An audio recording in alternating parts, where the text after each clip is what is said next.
So നമ്മളിവിടെ check ചെയ്യാൻ പോകുന്നത് MKH ഹാർഡ്വെയർ എന്ന് പറഞ്ഞ സപ്ലയറിന്റെ ഒരു ഇൻവോയ്സ് ആണ്. ഇത് ദുബായ് ബേസ്ഡ് ചെയ്ത ഇൻവോയ്സ് ആണ്. സോ ഇവിടെ വാറ്റ് ആയിരിക്കും GSTക്ക് പകരം വരുന്നത്. ഏകദേശം 56 ഐറ്റംസോളം ഉണ്ട് ഈ പർട്ടിക്കുലർ ഇൻവോയ്സിൽ.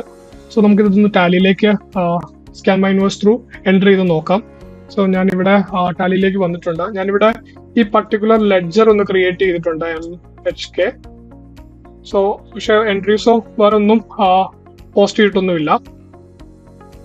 സോ ഞാനിപ്പം ഈ ഒരു ഇൻവോയ്സ് അപ്ലോഡ് ചെയ്യാൻ പോവാണ്. സോ അപ്ലോഡ് ഇൻവോയ്സ് ക്ലിക്ക് ചെയ്യുന്നു,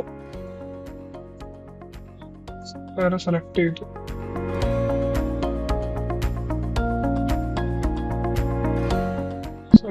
സെലക്ട് ചെയ്യുന്നു, അപ്ലോഡ് ചെയ്യുന്നു. ഇൻവോയ്സ് സക്സസ്ഫുള്ളി അപ്ലോഡ് ആയിട്ടുണ്ട്. സോ നെക്സ്റ്റ് സ്റ്റേജ് എന്താണെന്ന് വെച്ചിട്ടുണ്ടെങ്കിൽ അൺഇമ്പോർട്ടൻറ്റ് ഇൻവോയ്സിൽ ഈ പർട്ടിക്കുലർ ഇൻവോയ്സിന്റെ ഇത് കാണാൻ സാധിക്കും. റിവ്യൂയിങ് സ്റ്റേജ് ആണ് നെക്സ്റ്റ്. നമുക്കൊരു 2 മിനിറ്റ് വെയിറ്റ് ചെയ്യാം. അതിനുള്ളിൽ ഈ പറയുന്ന ഡാറ്റ എക്സ്ട്രാക്ട് ആയിട്ട് വരും. ചെക്ക് ചെയ്യുകയാണെങ്കിൽ നമുക്ക് കാണാൻ സാധിക്കും ഇവിടെ പ്രോസസിങ് പ്ലീസ് വെയിറ്റ് ആണ്. സോ നമുക്ക് വെയിറ്റ് ചെയ്യാം.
ഇവിടെ എക്സ്ട്രാക്ട് ആയിട്ട് വന്നിട്ടുണ്ട്.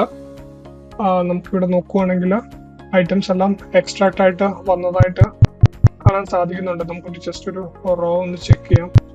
ഫസ്റ്റ് റോയിൽ നോക്കുവാണെങ്കിൽ 750 എമൗണ്ട്, റേറ്റ് 26, 30 ക്വാണ്ടിറ്റി.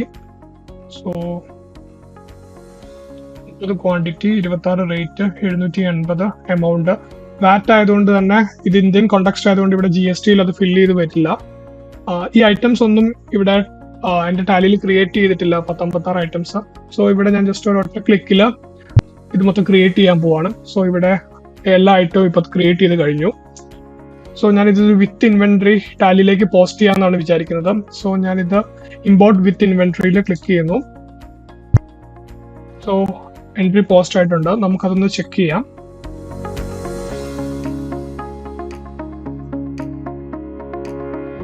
ഓക്കെ, ഇന്നത്തെ ഡേറ്റിൽ നമുക്ക് കാണാൻ സാധിക്കും പർച്ചേസ് എൻട്രി പോസ്റ്റ് ആയത്.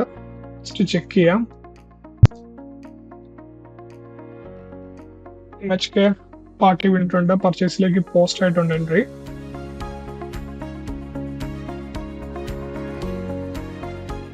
സോ ഞാനിവിടെ നോക്കുവാണെങ്കിൽ ഇവിടെ റൗണ്ട് ഓഫിലേക്ക് ഒരു 2300 എമൗണ്ട് വരുന്നതായിട്ട് കാണാൻ സാധിക്കുന്നുണ്ട്. അത് ചെക്ക് ചെയ്യുവാണെങ്കിൽ ഈ 2300 വാറ്റ് ആണ്, വാറ്റ് എമൗണ്ട് ആണ് 2300. ഇവിടെ GST ആയതുകൊണ്ട് തന്നെ നമ്മുടെ ഇവിടെ സിസ്റ്റം അത് കറക്റ്റായിട്ട് ക്യാപ്ചർ ചെയ്തില്ല. അതുപോലെ തന്നെ ഡിസ്കൗണ്ട് നോക്കുവാണെങ്കിൽ 1158 ഇവിടെ അത് കറക്റ്റായിട്ട് വന്നതായിട്ട് കാണാൻ സാധിക്കും ഡിസ്കൗണ്ടിലേക്ക്. സോ ബാലൻസ് എമൗണ്ട് അത് റൗണ്ട് ഓഫിലേക്ക് ഇട്ടു, കാരണം വാറ്റ് ബേസ്ഡ് എന്റെ ഇന്ത്യൻ കണ്ടക്സ്റ്റിൽ കോൺഫിഗേർഡ് അല്ലാത്തത് കൊണ്ട്. സോ ബാക്കിയെല്ലാം പെർഫെക്റ്റ് ആയിട്ട് വന്നിട്ടുണ്ട്.